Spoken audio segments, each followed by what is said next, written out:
قرآن کی سورت الکہف میں ایک بڑی زبردست کہانی ہے، ایک ایسی کہانی جو صدیوں سے انسان کو سوچنے پر مجبور کرتی آئی ہے۔ بظاہر تو یہ دو باغوں کی کہانی ہے، لیکن اصل میں یہ کہانی ہے کامیابی کی، اور اس امتحان کی جو کامیابی اپنے ساتھ لے کر آتی ہے۔ اچھا، ایک سوال ہے، ذرا سوچیے گا اس پر۔ زیادہ خطرناک چیز کیا ہے، ہماری ناکامی یا ہماری کامیابی؟ اب دیکھیں، زیادہ تر لوگ تو ناکامی سے ہی ڈرتے ہیں، ہے نا؟ لیکن کیا ہو اگر اصل امتحان، اصل آزمائش کامیابی ہو؟ کیا ایسا ہو سکتا ہے کہ خوشحالی میں، پراسپیرٹی میں کوئی ایسا خطرہ چھپا ہو جسے ہم اکثر نظر انداز کر دیتے ہیں؟ تو اسی سوال کا جواب قرآن ہمیں ایک بڑے گہرے قصے کی شکل میں دیتا ہے۔ یہ قصہ ایک ایسے شخص کا ہے جس کے پاس سب کچھ تھا، اور مزے کی بات یہ ہے کہ یہی سب کچھ اس کی زندگی کی سب سے بڑی آزمائش بن گیا۔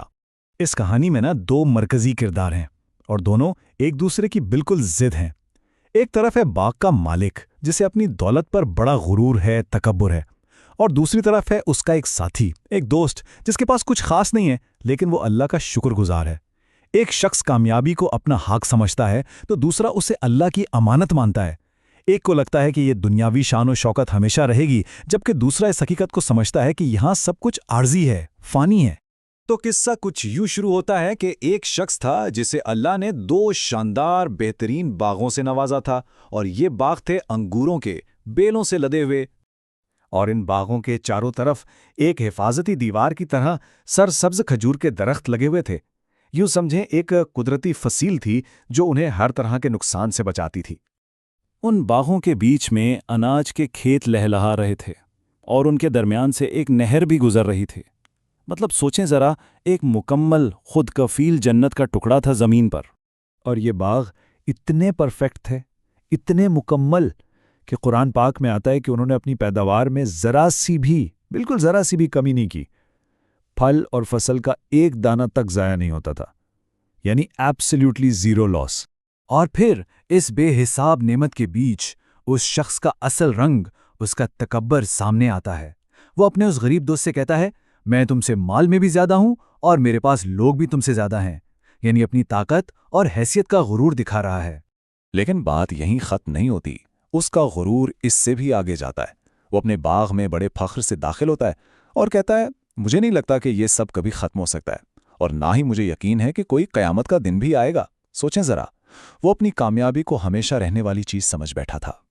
اب یہاں پر کہانی ایک لمحے کے لیے ٹھہرتی ہے اور ہمیں اس شخص کی روحانی بیماری کی تشخیص بتاتی ہے۔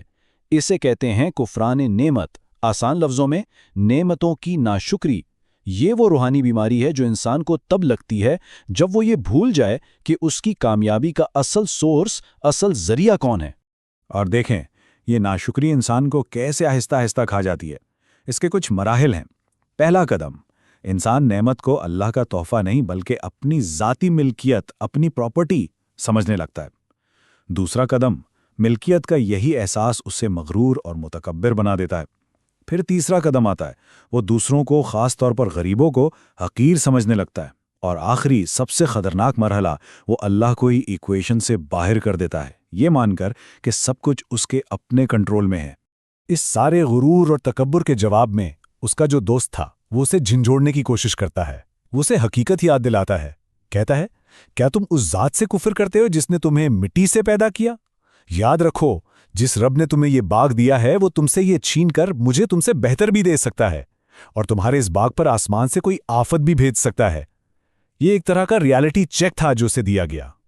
اور پھر وہی ہوا جس سے اس کا دوست اسے ڈرا رہا تھا۔ ایک ہی رات میں سب کچھ بدل گیا۔ ایک آفت آئی اور اس کے لہلہاتے باغوں کو تباہی نے گھیر لیا۔ جس چیز پر اسے اتنا ناز تھا، وہ پل بھر میں کھنڈر کا منظر پیش کر رہی تھی۔ قرآن اس تباہی کا نقشہ کچھ یوں کھینچتا ہے۔ باغ اپنی ٹہنیوں اور چھتریوں سمیت زمین پر آ گرے تھے۔